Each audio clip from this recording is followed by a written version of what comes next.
Hello friends, कैसे हैं आप? तो मेरा नाम प्रणय मिश्राम है और आज हम पढ़ने वाले हैं द हिंदू के इम्पोर्टेंट आर्टिकल्स। मैं आशा करता हूँ कि यह सेशन आपको पसंद आएगा। ठीक है, तो आज हम पढ़ने वाले वह आर्टिकल जो यूपीएससी और स्टेट पब्लिक सर्विस कमीशन में काफी ज्यादा इम्पोर्टेंट मैटर करते हैं। क्यों? क्योंकि प्रीलिम्स और मेंस दोनों में कैसा इशू बेस्ड क्वेश्चन काफी ज्यादा आ रहे हैं आज। तो हमें इशू पे ध्यान देना है, ना कि किसी न्यूज पे। ठीक है, तो चलिए पहले आर्टिकल से शुरू करते हैं। देखो, पहला आर्टिकल क्या बोल रहा है। मद्रास हाई कोर्ट ने अभी क्या बोला है, whether the killing of the Hindu religious leader is a terrorist act और नॉट। यह एक बहुत बड़ा क्वेश्चन है जो डिबेट किया जा सकता है। अब देखो क्या हो रहा है। बेसिकली क्या हुआ, मद्रास हाई कोर्ट ने एक डाउट रेज किया है कि क्या, अगर आप एक कॉन्स्पिरेसी करते हो जिसमें आप किसी रिलीजियस लीडर को किल करने का सोच रहे हो, या फिर किसी आरएसएस या बीजेपी के लीडर को किल करने का सोच रहे हो, तो क्या हम इसको एज अ टेररिस्ट एक्ट घोषित कर सकते हैं या नहीं? तो यह एक बहुत बड़ा सवाल मद्रास हाई कोर्ट ने रखा है। ठीक है, अब क्या होता है, जो सेक्शन 15 है of the unlawful activity prevention act 1967, यह क्या बोलता है, अगर आप कोई एक्ट कमिट करते हो जिसमें आपका इंटेंट है कि आप क्या कर रहे हो, देश की सोवरेनिटी, यूनिटी, इंटीग्रिटी, ठीक है, इसको आप अगर खतरा पहुंचा रहे हो, तब आप पे यह यूएपीए एक्ट 1967 के क्या सेक्शन 15 के प्रोविजन लागू होंगे। कब? जब आप देश की सोवरेनिटी, यूनिटी, इंटीग्रिटी, ठीक है, इकोनॉमिक सिक्योरिटी को अगर आप थ्रेट पहुंचा रहे हो ना। जो सेक्शन 15 है वो डील करता है टेररिस्ट एक्ट को। ठीक है, और आप इसको तभी इन्वोक कर सकते हो अगर किसी पर्सन ने कमिट किया है कोई भी एक्शन जिसका पर्पस क्या है, लोगों के दिल में टेरर पैदा करना। ठीक है, तो तब यह सेक्शन जो सेक्शन 15 है यूएपीए एक्ट 1967 का, तभी आप लागू कर सकते हो। ठीक है, अब यह क्वेश्चन रेज किया गया है कि क्या एक आप हिंदू रिलीजियस लीडर को किल करते हो तो क्या इसको टेररिस्ट एक्ट घोषित किया जा सकता है? क्या हुआ, मद्रास हाई कोर्ट ने बेल ग्रांट कर ली किनको, आसिफ मुस्तसीन को। ठीक है, जो उनको अरेस्ट किया गया था 26 जुलाई 2012 में। ठीक है, अब उनको क्यों अरेस्ट किया गया था, क्योंकि ऐसा एलिक किया जाता है उनपे कि वो कंस्पायर कर रहे थे हिंदू जो रिलीजियस लीडर है उनको मारने के लिए। ठीक है, अब कोर्ट ने क्या बोला, ऐसी कोई कॉन्स्पिरेसी हमें दिखी नहीं है। ठीक है, अब जो मटेरियल कलेक्ट किया गया है, just because on the basis of the material हम कंक्लूड नहीं कर सकते हैं कि एक कॉन्स्पिरेसी हुई है जिससे कि एक बहुत बड़ा टेररिस्ट एक्ट होगा। ठीक है, दो इस कॉन्स्पिरेसी में, ठीक है, आप यह बोल सकते हो कि इलीगल एक्ट हो सकता है कि आप एक कॉन्स्पिरेसी कर रहे हो कुछ इलीगल एक्ट करने की, पर इसका मतलब ये नहीं कि आप कॉन्स्पिरेसी एक का मतलब ये होगा कि आप एक बहुत बड़ा टेररिस्ट एक्ट करने जा रहे हो। ठीक है, अब कोर्ट ने अभी बोला कि कोई भी एविडेंस ऐसा नहीं पाया गया, ठीक है, जिससे यह प्रूव हो सके कि जो एक्यूज्ड है, जिसको हम एक्यूज कर रहे हैं, कि वह जो है वह मेंबर है आईएस ग्रुप का।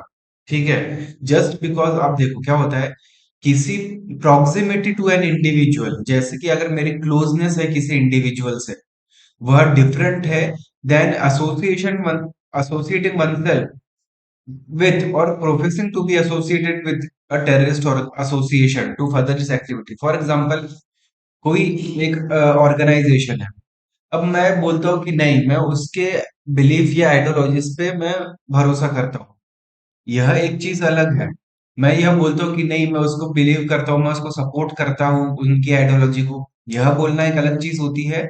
और आप फिजिकली उस ऑर्गेनाइजेशन में प्रेजेंट हो, या फिजिकली आप उस ऑर्गेनाइजेशन की एक्टिविटी में इन्वॉल्व हो, यह दोनों एक अलग चीज है। और कोर्ट ने यहाँ सीधा सीधा बोला है कि दोनों चीजों का आप मिक्स मत कीजिए।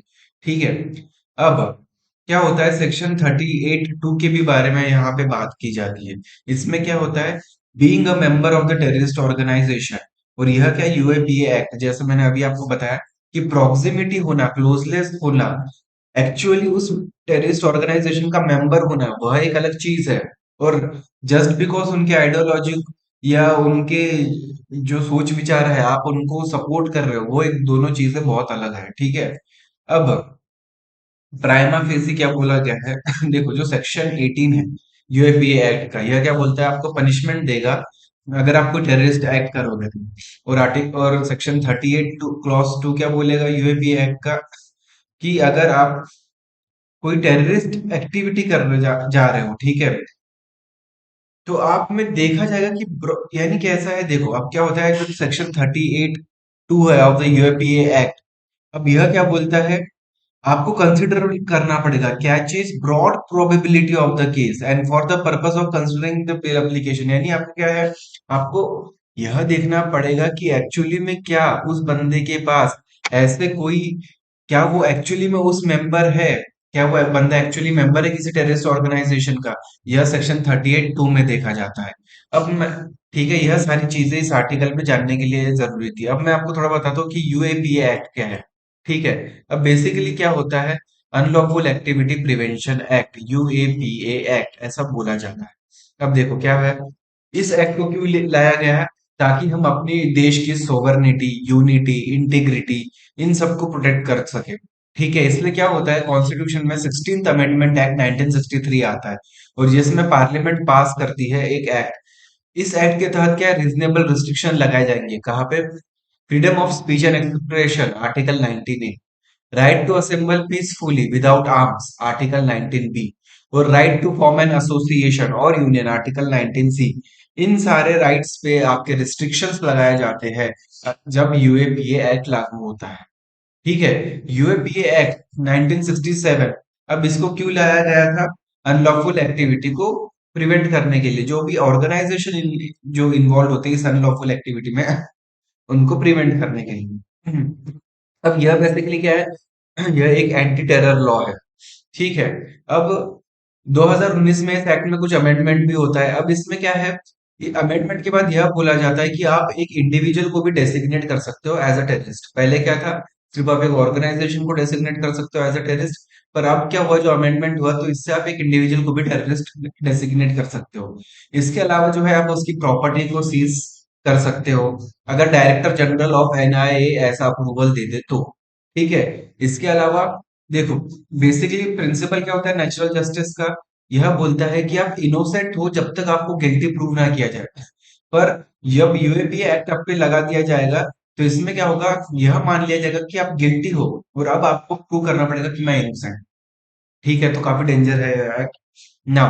अब बोथ इंडियन और फॉरेन नेशनल्स को हम चार्ज कर सकते हो इस एक्ट में, ठीक है। और जो डेथ पेनल्टी और लाइफ इम्प्रिजनमेंट भी हम प्रोवाइड कर सकते हैं। अब इसमें क्या होता है, पुलिस कस्टडी, अब देखो इसमें एक सेक्शन है, सेक्शन 43 थी। अब इसमें क्या बोला जाता है, आपको पुलिस कस्टडी में रखा जाएगा 30 दिन के लिए, और जुडिशियल कस्टडी 180 दिन के लिए, यानी 6 महीने के लिए, बिना किसी चार्जशीट के, यह अलाउ है इस एक्ट में, ठीक है। तो बेसिकली यह सारी चीजें इसमें हमें जानना था। अब देखो, अब क्या है, अ, यह जो एक्ट है वह लागू होता है सिटीजन ऑफ इंडिया, इररिस्पेक्टिव कि वह क्राइम कहाँ पे कमिट कर रहा है। इसके अलावा अगर कोई पर्सन है जो in service of the government of of India, तो उनपे भी यह एक्ट लगाया जा सकता है। इसके अलावा अगर आप भारत की किसी शिप या एयरक्राफ्ट में हो, जो नहीं, फॉर एग्जांपल अगर कोई शिप शिप और एयरक्राफ्ट जो रजिस्टर्ड है इंडिया में, और अगर आप उस पे हो, तो आप पे भी यह एक्ट लागू किया जा सकता है, ठीक है। अब इसके लिए क्या है, एक ट्रिब्यूनल बनाई जाती है ऐसे केसेस से लड़ने के लिए, ठीक है। और यह सारी चीजें, इसके अलावा क्या होता है, गवर्नमेंट नोटिफिकेशन इशू करती है कि ओके, यह ऑर्गेनाइजेशन जो है, इस यह अनलॉफुल है। फिर क्या होगा, मैटर जाएगा ट्रिब्यूनल पे, और ट्रिब्यूनल डिसाइड करेगी कि ठीक है, क्या यह वाकई में एक अनलॉफुल ऑर्गेनाइजेशन है या नहीं, ठीक है। अब यह सारी चीजें हैं इसमें। अब इसके अलावा जो क्या होता है, सेंट्रल गवर्नमेंट अपने ऑफिशियल गैजेट के थ्रू किसी भी टेररिस्ट ऑर्गेनाइजेशन को ऐड भी कर सकती है और रिमूव भी कर सकती है, उसके पास यह पावर होता है। अब टेररिज्म में इन्वॉल्व होने का मतलब क्या है, आप उसमें पार्टिसिपेट कर रहे हो, या तो प्रिपेयर कर रहे हो, या प्रमोट कर रहे हो, या फिर आप इन्वॉल्व ऐसे किसी टेररिज्म है, ठीक है। अब क्या होता है, देखो सेंट्रल गवर्नमेंट के पास अथॉरिटी है कि वह ट्रिब्यूनल आपको अपॉइंट कर सकती है, ठीक है। और जो पर्सन होगा वह जज होगा हाई कोर्ट का, ओके। और जो अथॉरिटी होगी इस ट्रिब्यूनल के पास, वह जो होगी एक सिविल कोर्ट के जैसी अथॉरिटी होगी, और यह जो है कोड ऑफ सिविल प्रोसीजर 1908 के हिसाब से काम करता है, ठीक है। तो यह सारी चीजें थी। पर इसमें ड्रॉबैक क्या है, सबसे बड़ा ड्रॉबैक है कि इसमें कन्विक्शन रेट बहुत ज्यादा कम है, ठीक है, जितने केस फाइल किए जाते हैं उस हिसाब से कन्विक्शन कन्विक्शन रेट हार्डली 2.2% ही है। यानी सिर्फ इतने लोगों को ही सजा हो पा रही है। ठीक है। अब कोर्ट ने क्या है, कुछ जो प्रीवियस केसेस हुए थे उसमें कुछ ऑब्जर्वेशन किए थे। ये ऑब्जर्वेशन आपको जानना जरूरी है। अब जैसे आसिफ इकबाल ताना versus state of national capital territory of Delhi, यह क्या बोला था? सिर्फ एक्सेप्शनल केसेस में आप यूएपीए एक्ट को लगाओ, और जो एक्सेप्शनल केस और नॉर्मल केस है इसके बीच में क्लियर डिफरेंशिएशन होना चाहिए। ठीक है। और जो स्टेट जो है कई बार क्या करता है, एक प्रोटेस्ट को भी एज ए टेररिस्ट एक्ट घोषित कर देता है। तो ऐसा नहीं होना चाहिए। ठीक है। फिर इसके अलावा जो वर्ड है टेररिज्म, उसका एक स्पेसिफिक मीनिंग होना चाहिए, ऐसा वेग नहीं होना चाहिए। अब इसके अलावा और एक केस होता है Iqbal Ahmed Kabir Ahmed versus state of Maharashtra. अब इसमें यह बोला जाता है कि जो भी आप एलिगेशन लगाते हो चार्जशीट में वो फैक्ट्स के बेसिस में होने चाहिए। स्पेक्यूलेशन नहीं होना चाहिए कि जस्ट बिकॉज आपके हाथ पास उसके पास कुछ मटेरियल पाया गया है तो इसका मतलब यह है कि वो किसी टेररिस्ट ऑर्गेनाइजेशन का मेंबर है। ऐसा स्पेक्यूलेशन नहीं होना चाहिए। आपके पास फैक्चुअल बेसिस पे होना चाहिए। ठीक है। इसके अलावा और एक केस हुआ था Thwaha Fasal versus union of India. इसमें भी बोला गया था कि जो आप वेग एलिगेशंस कर रहे हो कि कॉन्स्पिरेसी है based on the general behaviour या कोई मटेरियल जो रिकॉग्नाइज हुआ किसी किसी आदमी के पास से, यह इनफ नहीं होता यह प्रूव करने के लिए कि वह टेररिस्ट एक्ट करने वाला है। ठीक है। जस्ट बिकॉज ऑफ किसी टेररिस्ट ऑर्गेनाइजेशन की आइडियोलॉजी या उसको सपोर्ट कर रहे हो इसका मतलब ये नहीं कि आप उसके मेंबर हो। और यह सफिशिएंट है यह प्रूव करने के लिए कि आप इन्वॉल्व हो टेररिस्ट एक्ट में। तो ठीक है, यह सारी चीजें आपको ध्यान में रखनी है यहाँ पे। ठीक है। और जैसा आपने इस आर्टिकल में भी देखा, सेम जो थवा फैजल में बोला गया है सेम मद्रास हाई कोर्ट ने भी रिपीट किया गया है कि आप वेग एलिगेशन मत करो कि क्या कि कोई कॉन्स्पिरेसी है या जस्ट बिकॉज किसी के पास कोई मटेरियल पाया गया है उसके हिसाब से आप उसको सजा दे दो। तो ये ऐसा सारी चीजें नहीं होनी चाहिए। ठीक है। अब ये सारा था इस आर्टिकल में जानने के लिए।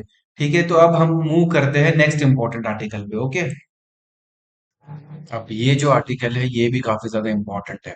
क्यों? क्योंकि इसको देखो बेसिकली क्या हो रहा है। जो केरला की जो गवर्नमेंट है वह वो क्या कर रहे हैं, वो सुप्रीम कोर्ट में उन्होंने एक पिटीशन फाइल की है। क्या?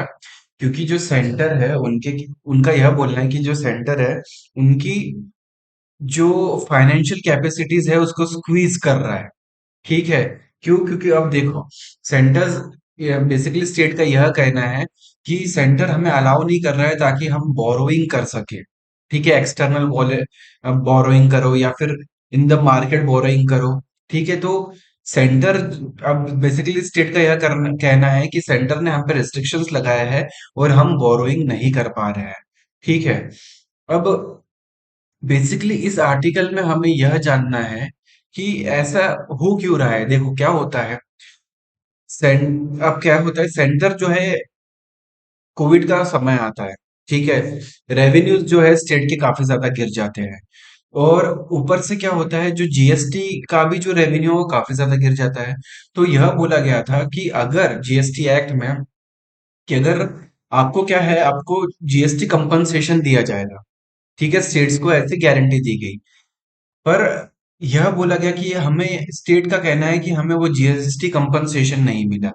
ठीक है। उसके अलावा जो रेवेन्यू डेफिसिट ग्रांट है, अब जैसे क्या है, देखो स्टेट जो है वो डायरेक्ट टैक्स इनडायरेक्ट टैक्स के थ्रू भी क्या क्या करता है, पैसा रेज करता है।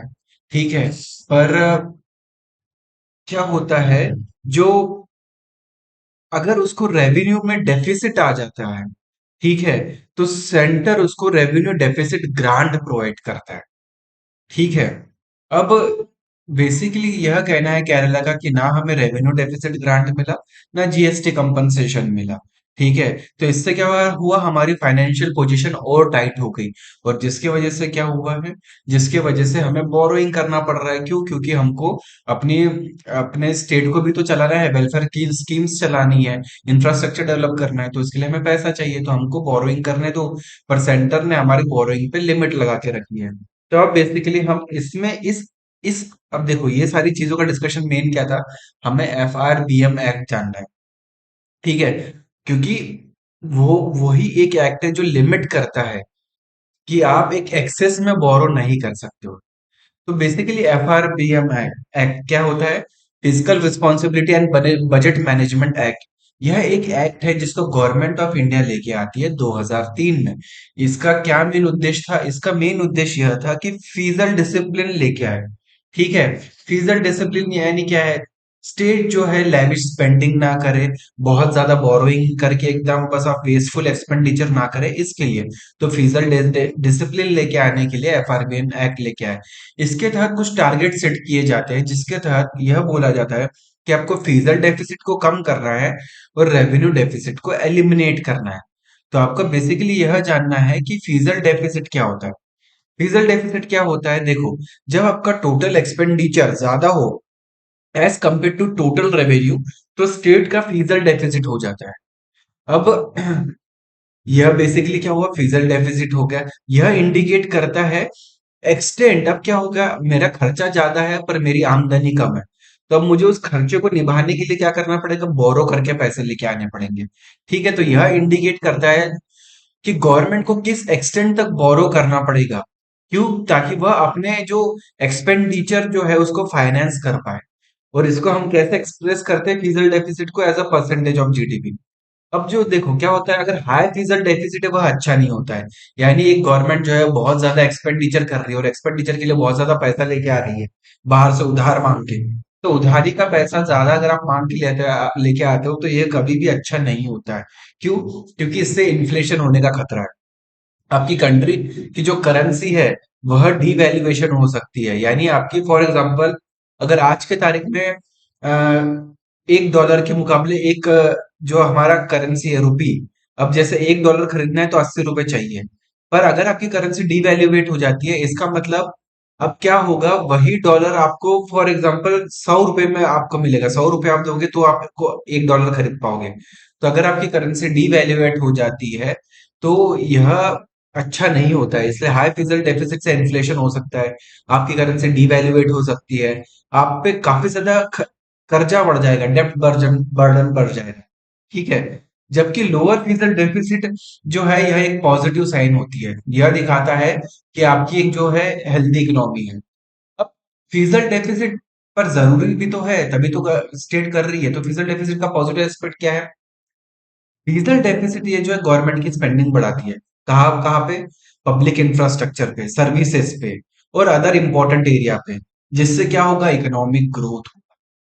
नाउ, अब जो पब्लिक इन्वेस्टमेंट होता है, अब क्या होता है? गवर्नमेंट को इन्वेस्टमेंट करना पड़ता है, इंफ्रास्ट्रक्चर डेवलप करना होता है, और इसके लिए क्या करना पड़ता है? वो फिजिकल डेफिसिट करा के उधार मांग के पैसा लेके आती है। तभी तो जाके ग्रोथ होगा, जॉब क्रिएशन होगा।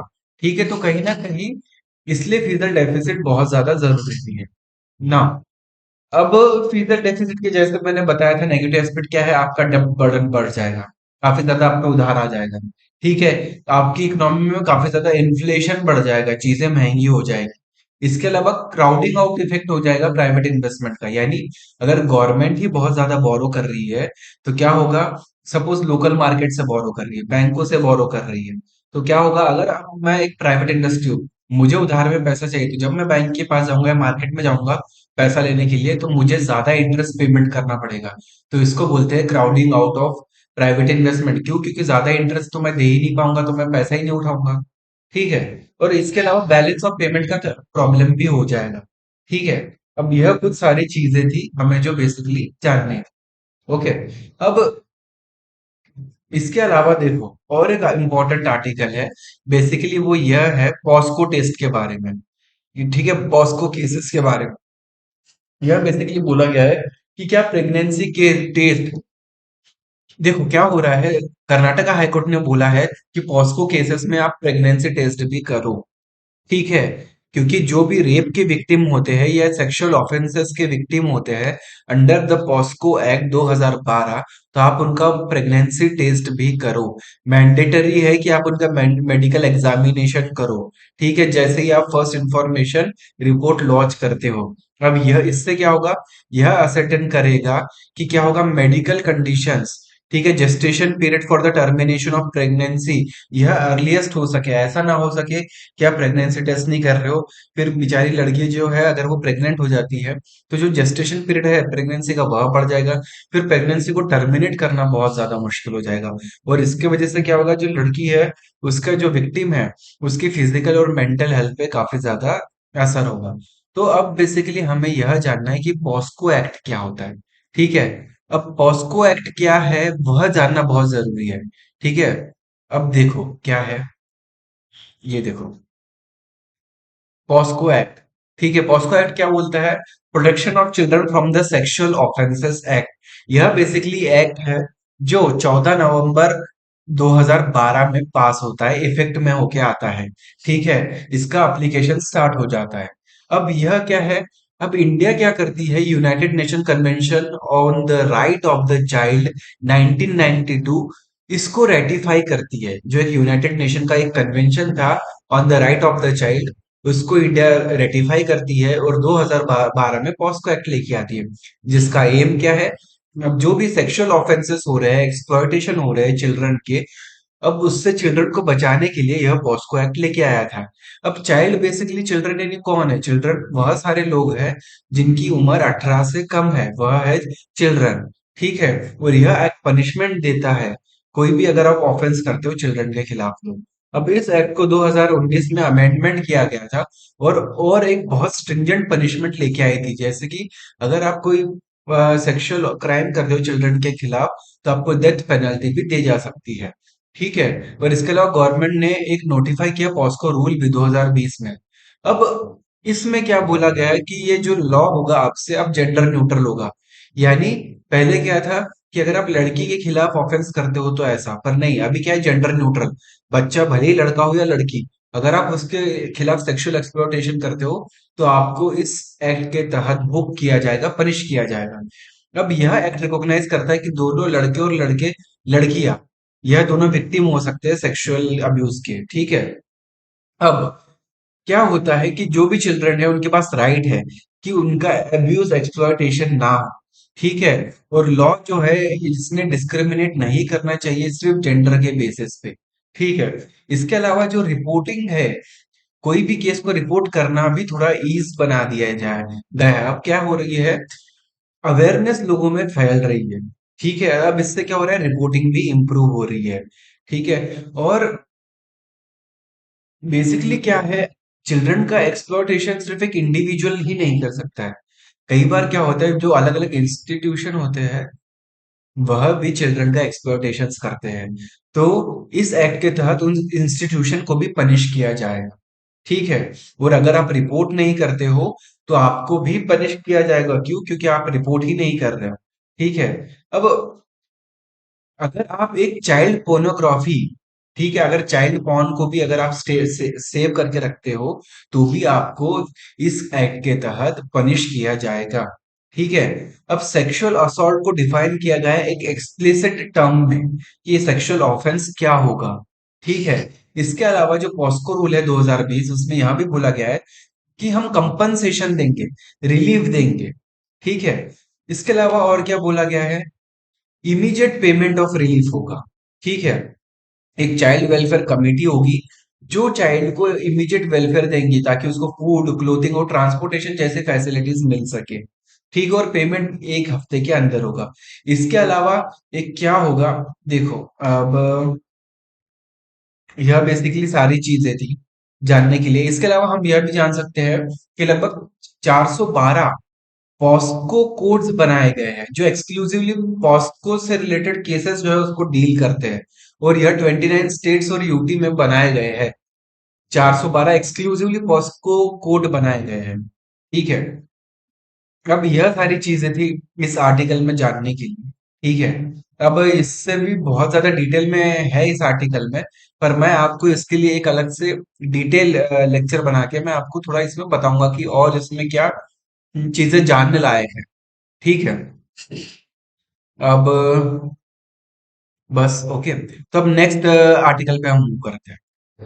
अब ये जो बेसिकली, अब ये देखो ये जो आर्टिकल है, अब जो मद्रास हाई कोर्ट का अभी मैंने अनलॉफुल एक्टिविटी प्रिवेंशन एक्ट 1967 पे जो डिसीजन था, मैंने ऊपर अभी एक आर्टिकल में बताया।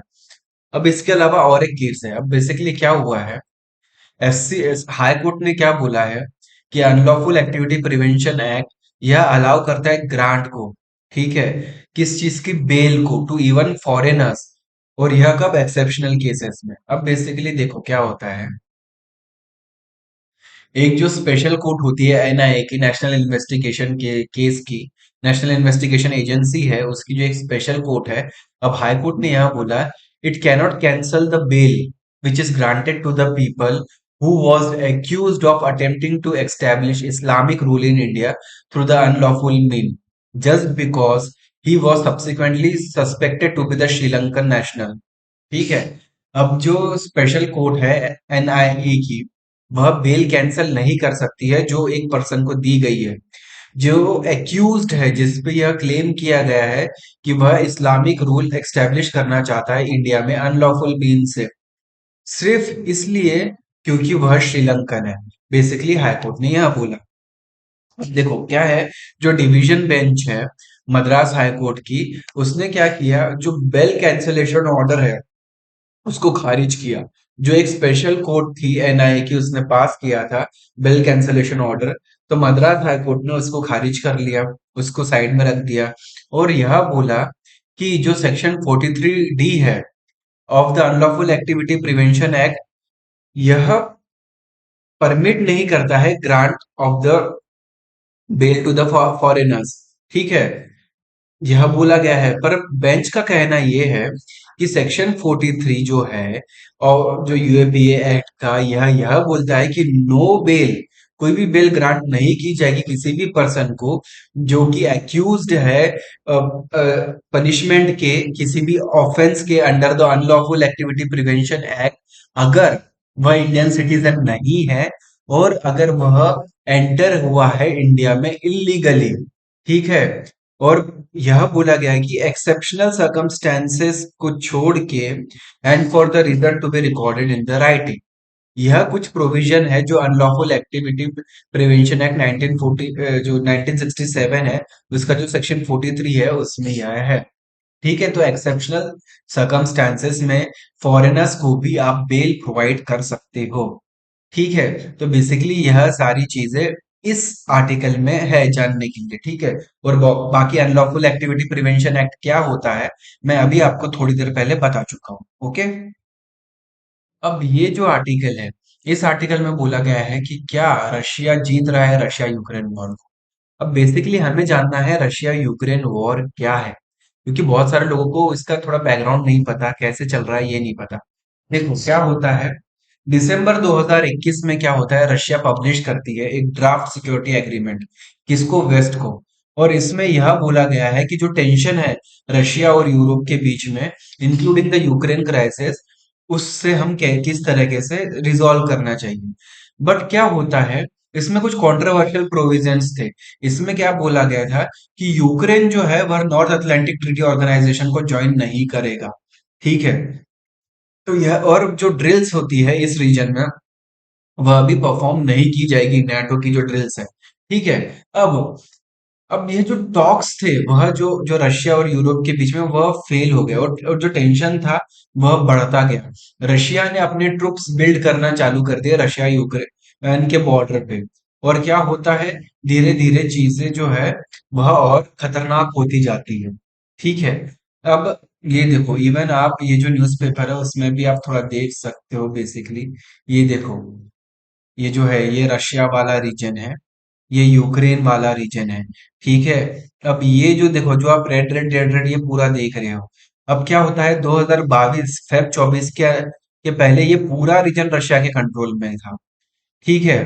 पर अभी रशिया का कहाँ पे कंट्रोल है, ये आप देख सकते हो, ठीक है, ऑरेंज ऑरेंज वाला जो ये जो एरिया है, ठीक है। और बेसिकली ये देखो, आप नीचे आप देख सकते हो, नीचे ब्लैक सी है, ये है क्रीमिया वाला एरिया, ठीक है, ये क्रीमिया वाला एरिया है, ठीक है। उसके अलावा ये डोनेट्स का एरिया है, ठीक है, ये लुहांस का एरिया है। ये एरिया क्यों इंपॉर्टेंट है, क्योंकि यहाँ पे कैसा है, मेजोरिटी ऑफ द पॉपुलेशन जो है वो रशियन स्पीकिंग है, जो रशियन लैंग्वेज बोलती है, रशियन एथनिसिटी वाली majority of the population in area में रहती है, जो एक इंडिपेंडेंस क्लेम करती है यूक्रेन से।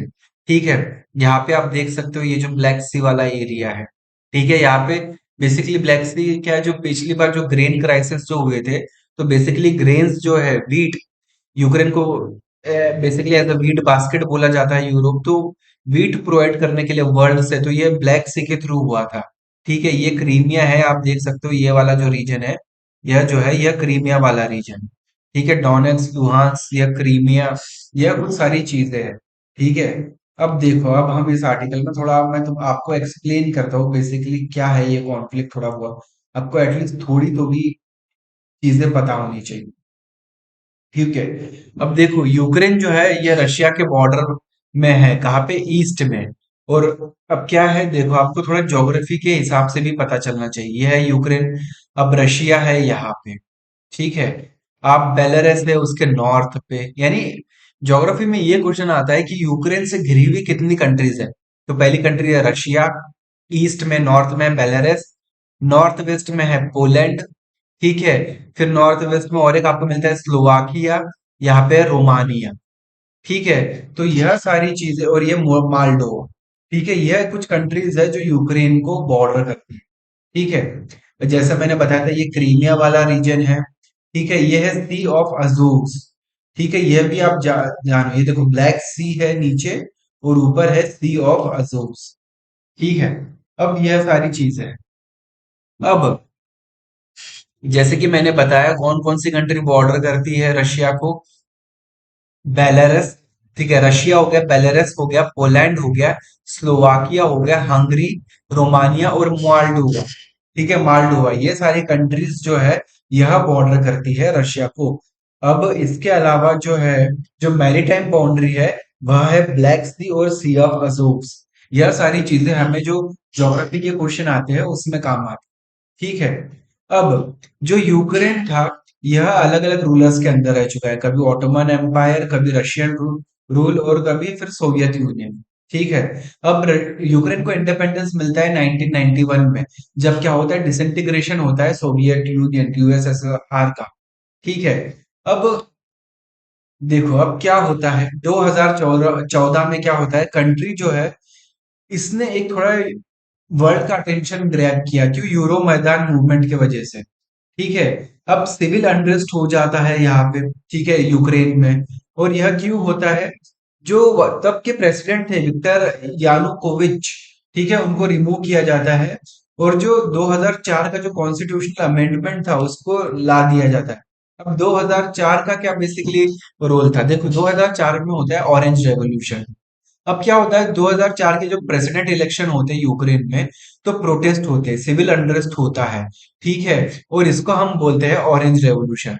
अब यह क्यों होता है, करप्शन होता है उस समय, माल प्रैक्टिसेस होता है। ठीक है, और इसको क्या होता है, वहां की सुप्रीम कोर्ट भी बोलती है कि हाँ यह हो रहा है। अब इलेक्शन को क्या होता है, जब तब नल डिक्लेयर कर दिया जाता है, कैंसिल किए जाते हैं।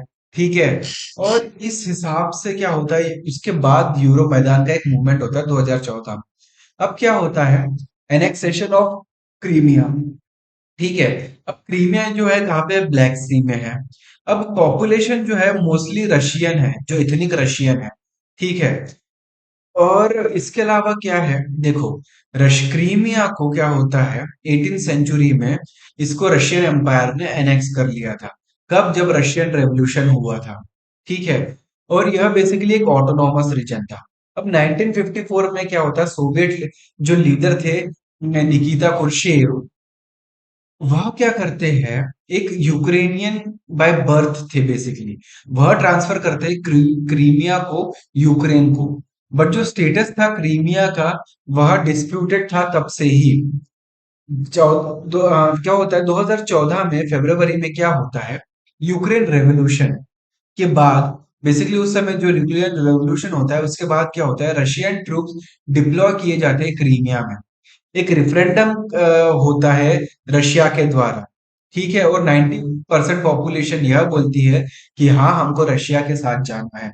ठीक है, भले ही यूक्रेन अपोज करता है पर रेफरेंडम करा के रशिया जो है 2004 में 2014 में यूक्रेन जो क्रीमिया वाला रीजन है वह अपने में एक्वायर कर लेता है। अब इसके अलावा एक मिन्स एग्रीमेंट भी होता है रशिया और यूक्रेन के बीच में 2014 में। ठीक है, 2014 में जब यूक्रेन का रिवॉल्यूशन हुआ था और यूरो मैदान का जो मूवमेंट हुआ था, सिविल अनरेस्ट हुआ था। ठीक है, कहाँ कहाँ पे? डोनेट्स्क और लुहान्स वाला रीजन जो मैंने अभी आपको दिखाया था मैप में भी।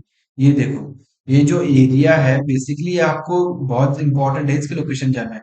ये देखो, ये जो लुहान्स वाला जो रीजन है ये वाला, और ये जो डोनेट्स वाला रीजन है। ठीक है, ये जो रीजन है थोड़ा आपको जानने इंपॉर्टेंट है कि इसका सिग्निफिकेंस क्या है। ठीक है, अब आप देखो क्या होता है। एक सेकंड है, आप थोड़ा होल्ड कीजिए। अब देखो, मिन्स एग्रीमेंट क्या है रशिया और यूक्रेन के बीच में, जैसे मैंने आपको बताया। ठीक है, अब 2014 में क्या होता है, यूक्रेन का रेवोल्यूशन हो यूक्रेनियन रेवोल्यूशन होता है, यूरो मैदान का मूवमेंट होता है, सिविल अनरेस्ट होता है। कहाँ कहाँ पे? डोनेट्स्क और लुहान्स वाले रीजन में। कहाँ पे? ईस्ट यूक्रेन में, जो बॉर्डर करता है रशिया। अब जो मेजोरिटी ऑफ पॉपुलेशन थी इस रीजन में वो कौन सी थी? रशियन थी। और यह बोला जाता है कि जो रशिया ने एक एंटी गवर्नमेंट कैंपेन चलाया था वहां। ठीक है, और रशिया बैक कर रहा था इंसर्जेंट्स को। और यूक्रेन में, और जो यूक्रेन की जो मिलिट्री तो थी, एंगेज हो गई थी एक आर्म्ड कॉन्फ्लिक्ट में इस रीजन में। अब मिन्स वन क्या है? 2014 में टॉक्स शुरू होते हैं किस, और एक मिन्स प्रोटोकॉल एक क्या होता है, साइन होता है। अब यह बेसिकली जो प्रोटोकॉल है एक ट्रायलैटरल कॉन्टेक्ट ग्रुप इसमें इन्वॉल्व थे। कौन कौन? Russia, Ukraine and organisation for the security and cooperation in Europe, ये तीन लोग इसमें इन्वॉल्व थे। यह basically 12 point cease fire deal थी। इसमें क्या था? इसमें प्रोविजंस थे जैसे कि हम वेपन रिमूवल करेंगे। ठीक है, प्रिजनर का एक्सचेंज होगा रशिया यूक्रेन के बीच में, वेपन रिमूवल किए जाएंगे, ह्यूमैनिटेरियन एड दी जाएगी। पर क्या होता है, दोनों चीज इस एग्रीमेंट को वायलेट करते हुए और डील ब्रेक हो जाती है। फिर 2015 में मिन्स्क टू आता है, दूसरा। ठीक है, अब इसमें क्या था, इसमें प्रोविजन थे जिसके तहत और पावर दिया गया रिबेलियन कंट्रोल ग्रुप को। ठीक है, पर जो क्लॉजेस थे वह अनइम्प्लीमेंटेड थे। क्यों? क्योंकि अभी भी डिफरेंस थे यूक्रेन और रशिया में। अब बेसिकली ये organisation for security and cooperation in Europe क्या है? ठीक है, ये एक world largest security oriented inter governmental organisation है। इसका एक ऑब्जर्वर स्टेटस है यूनाइटेड नेशन में। यह कहाँ पे बेस्ड है? वियना ऑस्ट्रिया में यह बेस्ड है, जिसके 57 मेंबर है। और इसके मेंबर यूरोप कंट्रीज से है, एशिया से है, नॉर्थ अमेरिका से। और इंडिया जो है वह organisation for the security and cooperation in Europe इसका मेंबर नहीं है। और जो डिसीजन है ये यहाँ पे कंसेंसस के थ्रू ही लिए जाते हैं। ठीक है, अब इसका मैंडेट क्या है? आर्म्स कंट्रोल करना, ह्यूमन राइट को प्रमोट करना, फ्रीडम ऑफ स्पेस प्रेस को प्रमोट करना, फ्री इलेक्शन कंडक्ट कराना। यह सारी चीजें इसकी क्या है, मैंडेट है। ठीक है, अब Russia Ukraine conflict present day में क्या है? जो लेटेस्ट एपिसोड था, रशिया ट्रुप जो डिप्लॉय किए गए थे यूक्रेन बॉर्डर में, यह लिंक किए जाते हैं जो सारे प्रीवियस इशू थे उससे। सिर्फ रशिया ही नहीं but the United state and European जो यूनियन है उनके भी स्टेक्स है यूक्रेन में। रशिया शेयर करता है cultural tries with the Ukraine, और यूएस और यूरोपियन यूनियन वह देखते हैं यूक्रेन को एज अ बफर। किसके बीच में? रशिया और वेस्ट के बीच में। रशिया एक एश्योरेंस चाहता था वेस्ट से, क्या? कि यूक्रेन को आप नाटो का पार्ट नहीं बनाओगे। क्यों? क्योंकि ये ना हो जाए कि आप रशिया के प्रति एक एंटी रशियन सेंटिमेंट हो जाए, एक एम्बिशन के थ्रू। ठीक है, पर यूएस इसके लिए रेडी नहीं था। तो ये सडनली टेंशन बिल्ड हो गया। ठीक है, जो न्यूली इलेक्टेड प्रेसिडेंट थे यूक्रेन के, वोलोदिमिर जेलेंस्की, वह हार थे रशियन सपोर्टर्स पे यूक्रेन में। और क्या था वह, और यह जो है मॉस्को जो है यानी रशिया के इंटरेस्ट के खिलाफ थे। ठीक है, और जो इनका एडमिनिस्ट्रेशन था वह थोड़ा काफी इंडिसिसिव था। ठीक है, और इसके अलावा क्या था, देखो रशियन प्रेसिडेंट जो थे जो व्लादिमीर पुतिन है, उनका काफी ज्यादा इंटरेस्ट है यूक्रेन में। ठीक है, पुतिन जो है वह मेंटेन करते हैं कि यूक्रेन जो है यह एक रेड लाइन है जो वेस्ट ने कभी क्रॉस नहीं करनी चाहिए। नाउ अब इंडिया और इसके अलावा जो लुहान्स और डोनेट्स वाला रीजन है जो मैंने अभी आपको दिखाया भी था मैप में, बेसिकली यहाँ पे भी काफी ज्यादा रशियन पॉपुलेशन रहती है जो इथनिक रशियन है। और यह क्या है, एक रिसोर्स रिच रीजन है। ठीक है, रिसोर्सेस काफी ज्यादा है, तो इसलिए भी कहीं ना कहीं रशिया का इंटरेस्ट इस एरिया में है, क्योंकि यहाँ पे रिसोर्सेस काफी ज्यादा है। यूक्रेन का one of the richest province है ये दोनों, लुहान्स और डोनेट्स्क। ठीक है, तो इसलिए भी रशिया का काफी ज्यादा इंटरेस्ट है इस वाले रीजन में। ठीक है, अब यह सारी चीजें थी, तो बस लगभग हमें इस आर्टिकल में इतना ही जानना था। ठीक है, अब हम मूव करते हैं नेक्स्ट इंपॉर्टेंट आर्टिकल।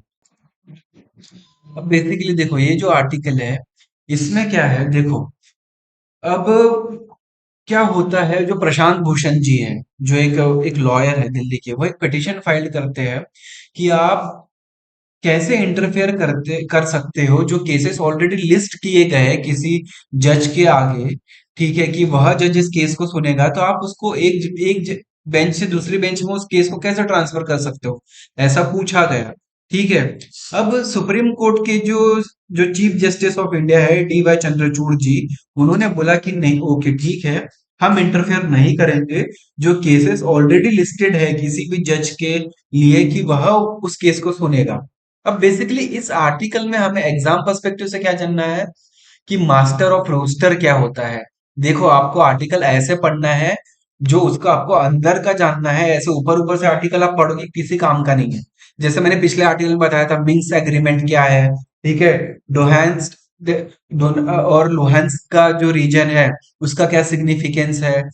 तो वैसे ही इस आर्टिकल में हमें क्या जानना है, chief justice of India as a master of roster उनका क्या रोल होता है, केसेस कैसे असाइन किए जाते हैं, बेसिकली हमें इस आर्टिकल में यह जानना है।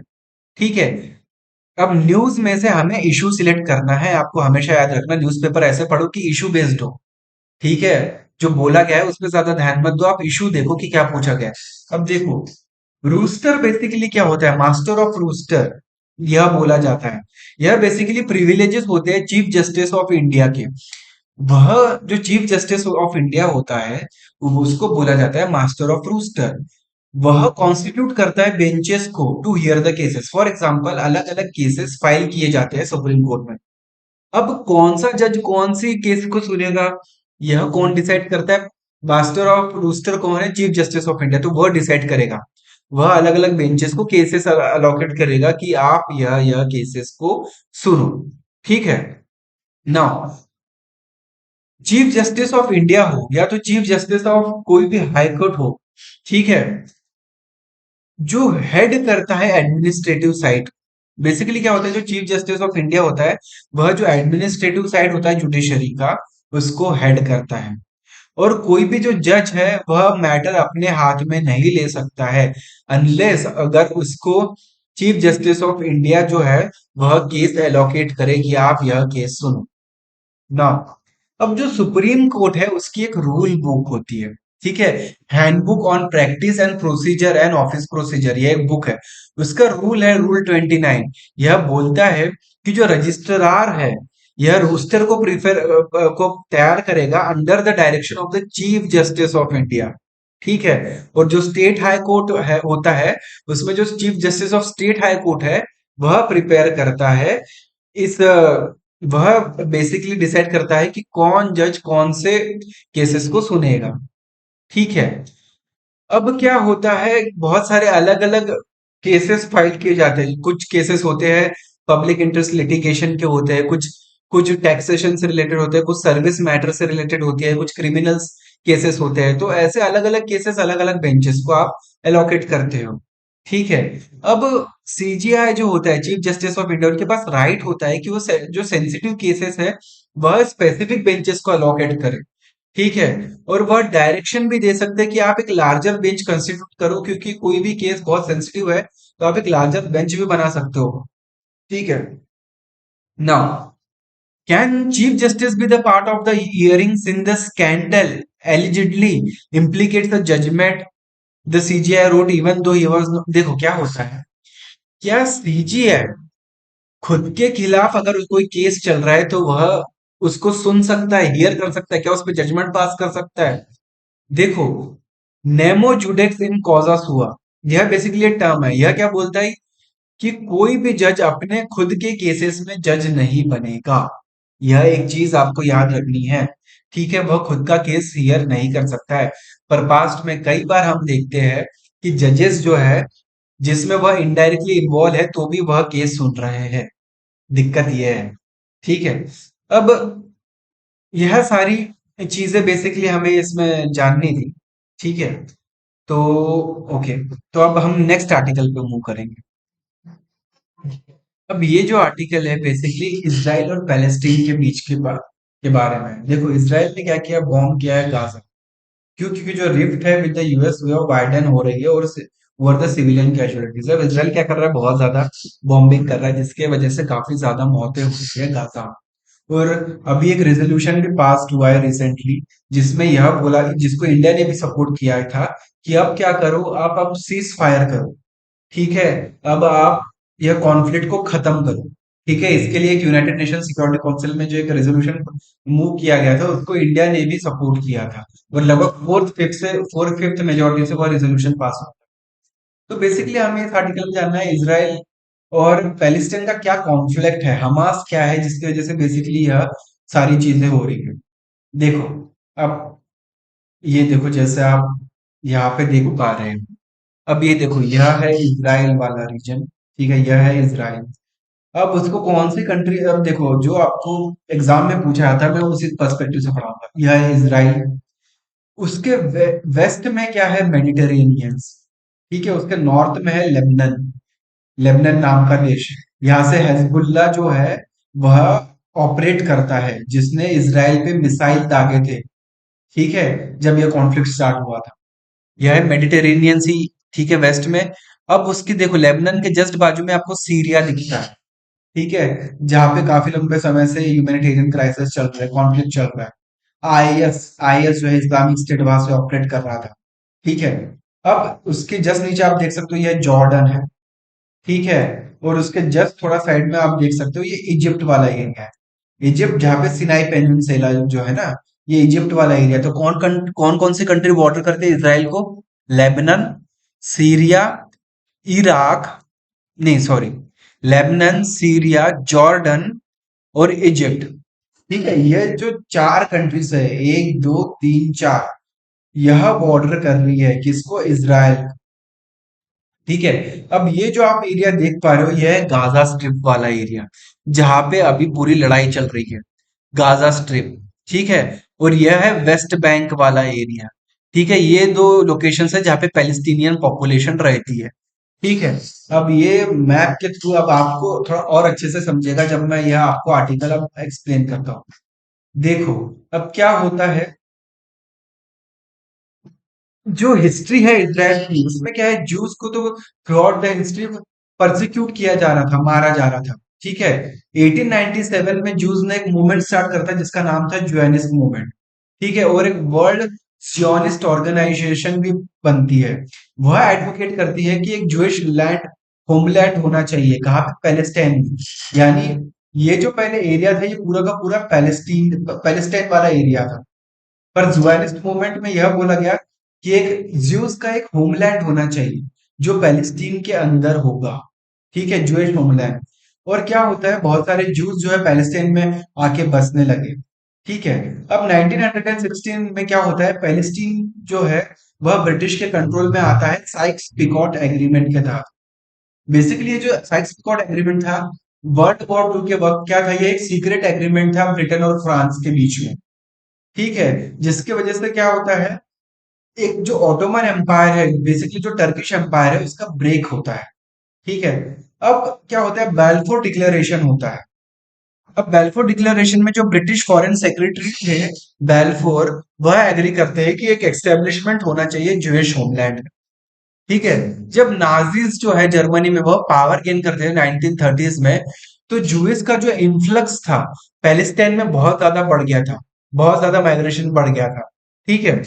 अब अरब इसको एज अ थ्रेट देखना चालू कर दिए कि क्यों ये लोग हमारे एरिया में इनफल्ट बहुत ज्यादा आ रहे हैं। ठीक है। और फिर लड़ाइयाँ चालू हो गई। अब जो ब्रिटिश गवर्नमेंट थे वह सिर्फ देखते रह गए, उन्होंने ज्यादा कुछ इसमें इंटरफेयर नहीं किया। अब 1947 में क्या होता है, ब्रिटिश गवर्नमेंट जो है इस मैटर को रिफर करती है यूनाइटेड नेशन में। और यूनाइटेड नेशन में अब एक वोट होता है, क्या यह बोला जाता है कि कंट्री को स्प्लिट किया जाए दो दो हिस्सों में। ठीक है। और जो जूइश पीपल थे उन्होंने एग्रीमेंट को एक्सेप्ट कर लिया और डिक्लेयर किया कि इंडिपेंडेंस ऑफ इसराइल होना चाहिए। ठीक है। पर जो अरब जो कंट्रीज थे वह इसको मानने से तैयार नहीं थे। अरब, ठीक है, उन्होंने फाइट करना चालू किया इसराइल के खिलाफ 1948-49 में।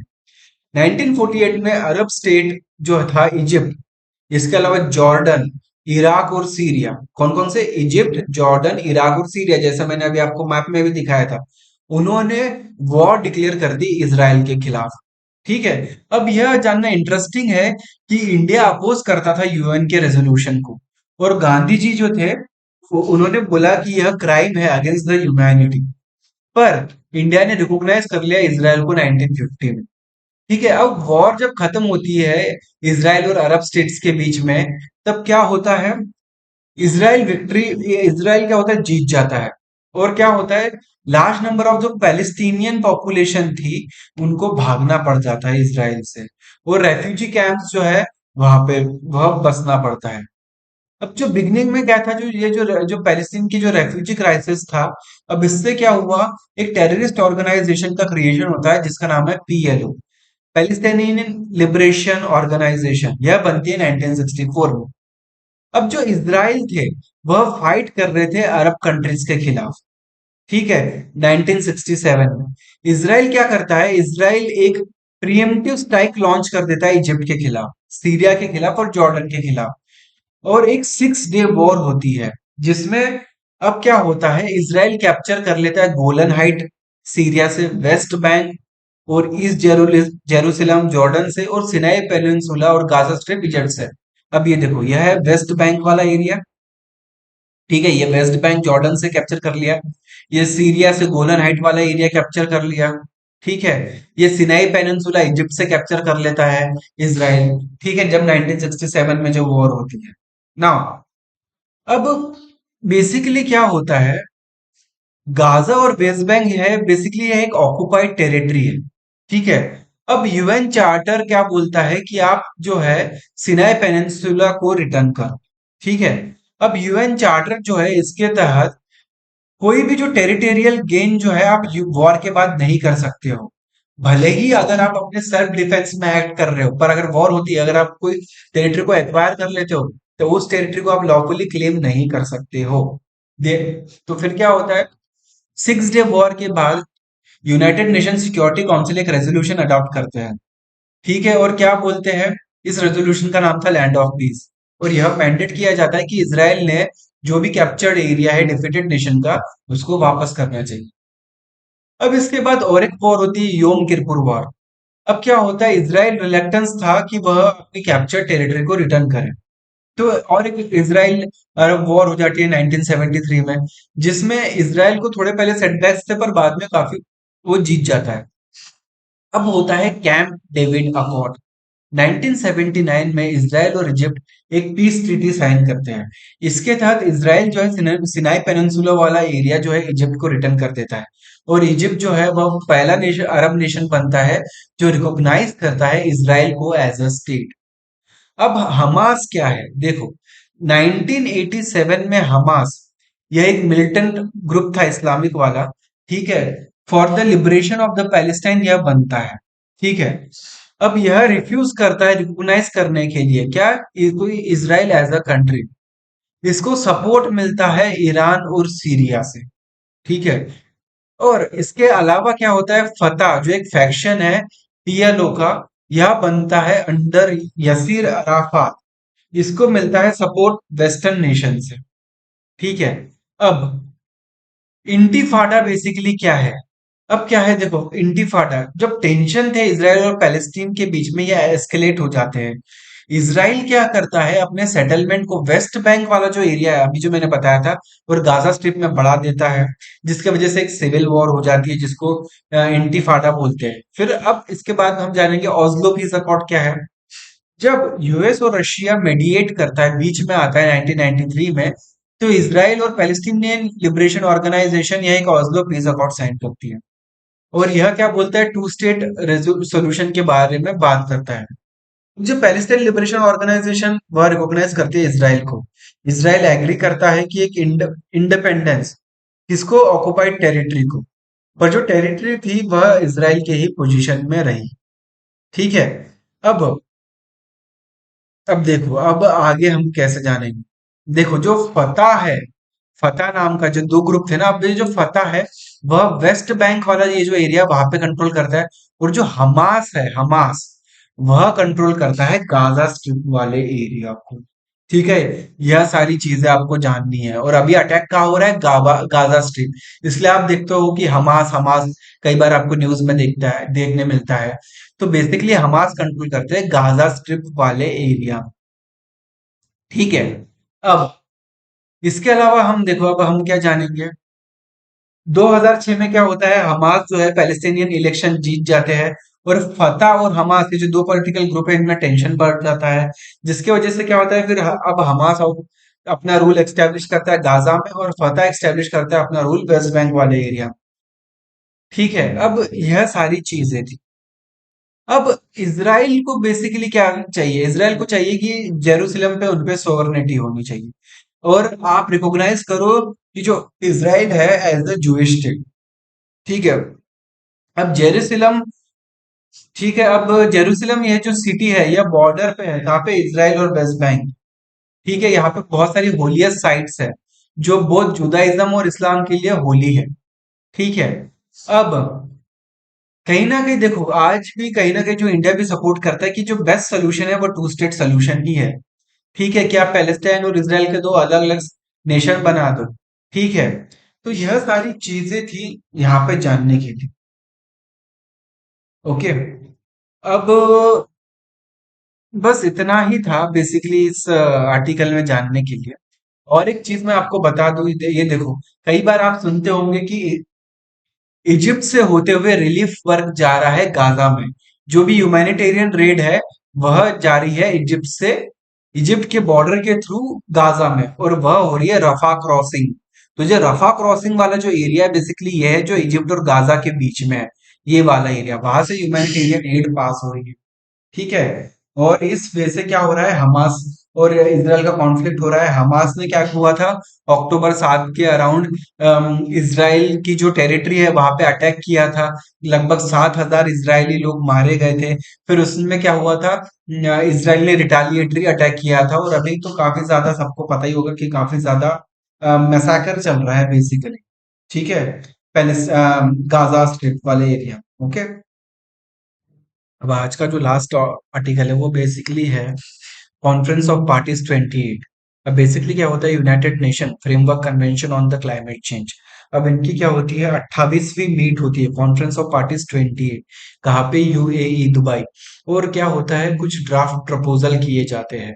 अब क्या होता है, बहुत सारे जो क्रिटिक्स हैं उनका कहना है कि नहीं, ये काफी ज्यादा अनसेटिस्फैक्टरी इवेंट रहा है।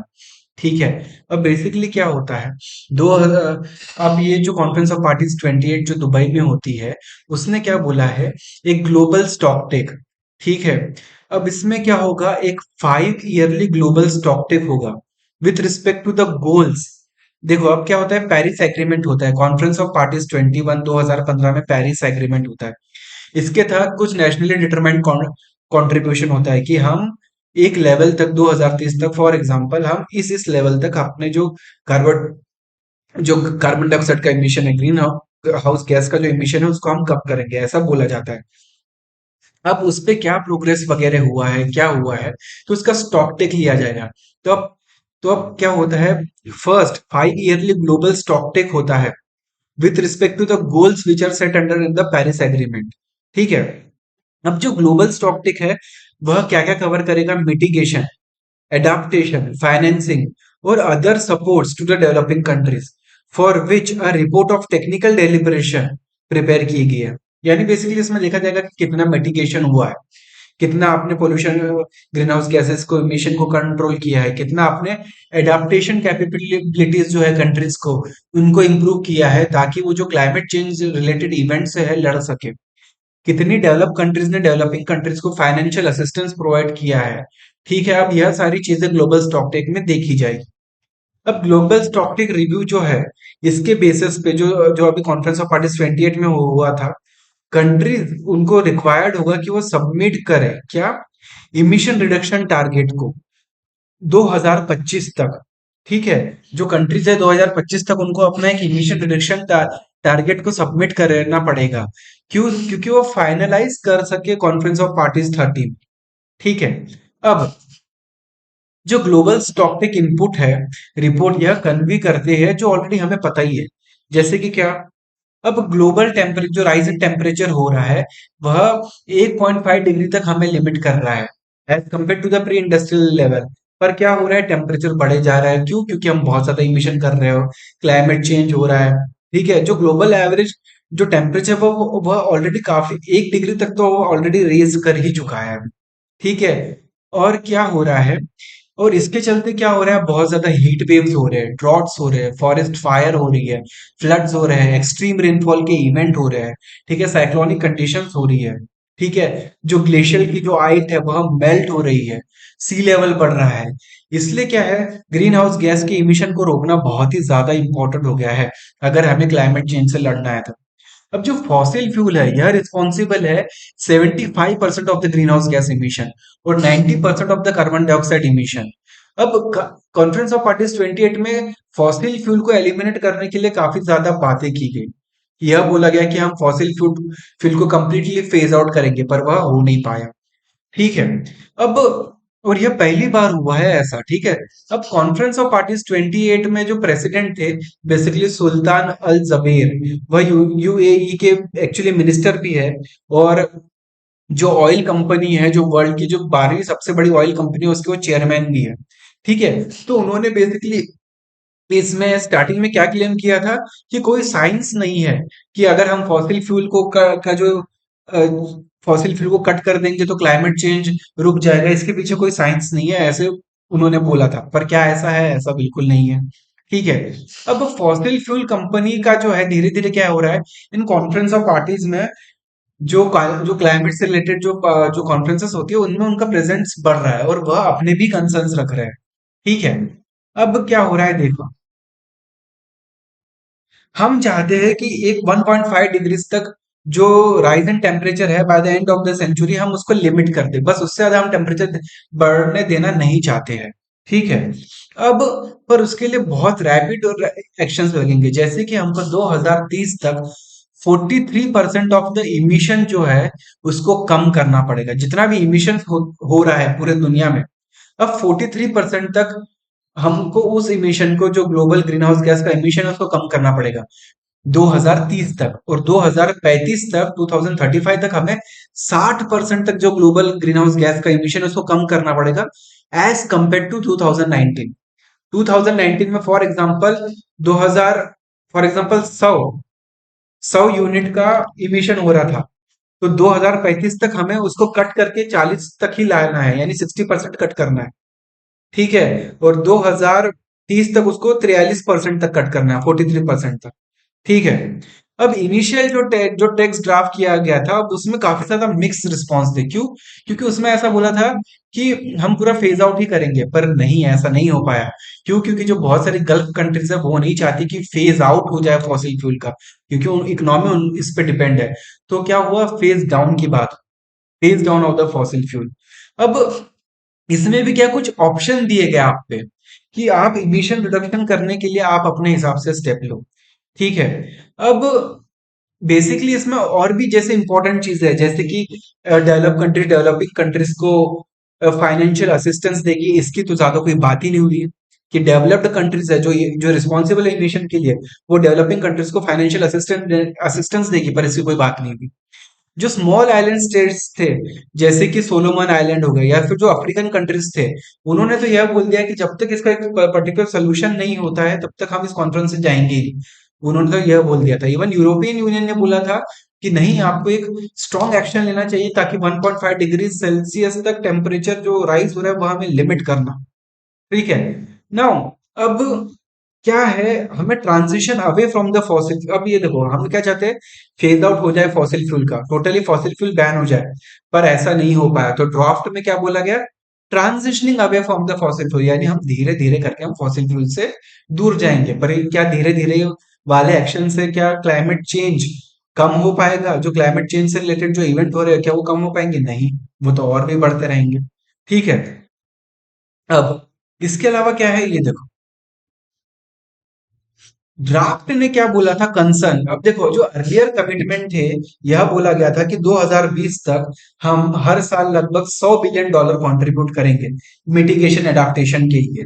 जो क्लाइमेट चेंज से रिलेटेड जो इवेंट हो रहे हैं उससे लड़ने के लिए हम हर साल जो डेवलप कंट्रीज वगैरह है वह $100 बिलियन कंट्रीब्यूट करेंगे, पर यह हो ही नहीं पाया। ठीक है। और अभी जो ग्लोबल स्टॉकटिक रिपोर्ट है उसका तो यह कहना है, यह एस्टिमेट है कि अगर अभी आपको जो क्लाइमेट चेंज रिलेटेड इवेंट से लड़ना है तो डेवलपिंग कंट्रीज को लगभग 5.8 से 5.9 ट्रिलियन डॉलर लगेंगे 2030 के पहले। ठीक है। और इसके अलावा एक एडाप्टेशन के लिए ही, जो क्लाइमेट चेंज से रिलेटेड इवेंट्स हो रहे हैं उससे अडाप्ट करने के लिए ही आपको लगभग 200 से $350 बिलियन पर ईयर का कंट्रीब्यूशन लगेगा 2030 तक। इसके अलावा अगर आपको क्लीन एनर्जी पे जाना है, रिन्यूएबल एनर्जी पे जाना है, तो उसके लिए भी 4.3 ट्रिलियन डॉलर पर ईयर का कंट्रीब्यूशन लगेगा 2030 तक। आपको, आप समझ रहे हो कितना बड़ा पैसा चाहिए। अब दिक्कत यह है कि ये जो अभी जो कॉन्फ्रेंस ऑफ पार्टी हुई है इसमें कोई फ्रेश टारगेट्स नहीं बताए गए इमिशन रिडक्शन के लिए। ठीक है। पर हाँ, इसमें जो एक इंपॉर्टेंट चीज है जो आपको ध्यान में रखनी है, लॉस एंड डैमेज फंड, यह फॉर्मली सेटअप किया गया है इस कॉन्फ्रेंस ऑफ पार्टीज 28 में। लॉस एंड डैमेज फंड क्या है, अब जो भी कंट्रीज जो सफर कर रही है क्लाइमेट चेंज के इवेंट से रिलेटेड, तो उनको एडाप्टेशन के लिए पैसा दिया जाएगा, लॉस एंड डैमेज फंड।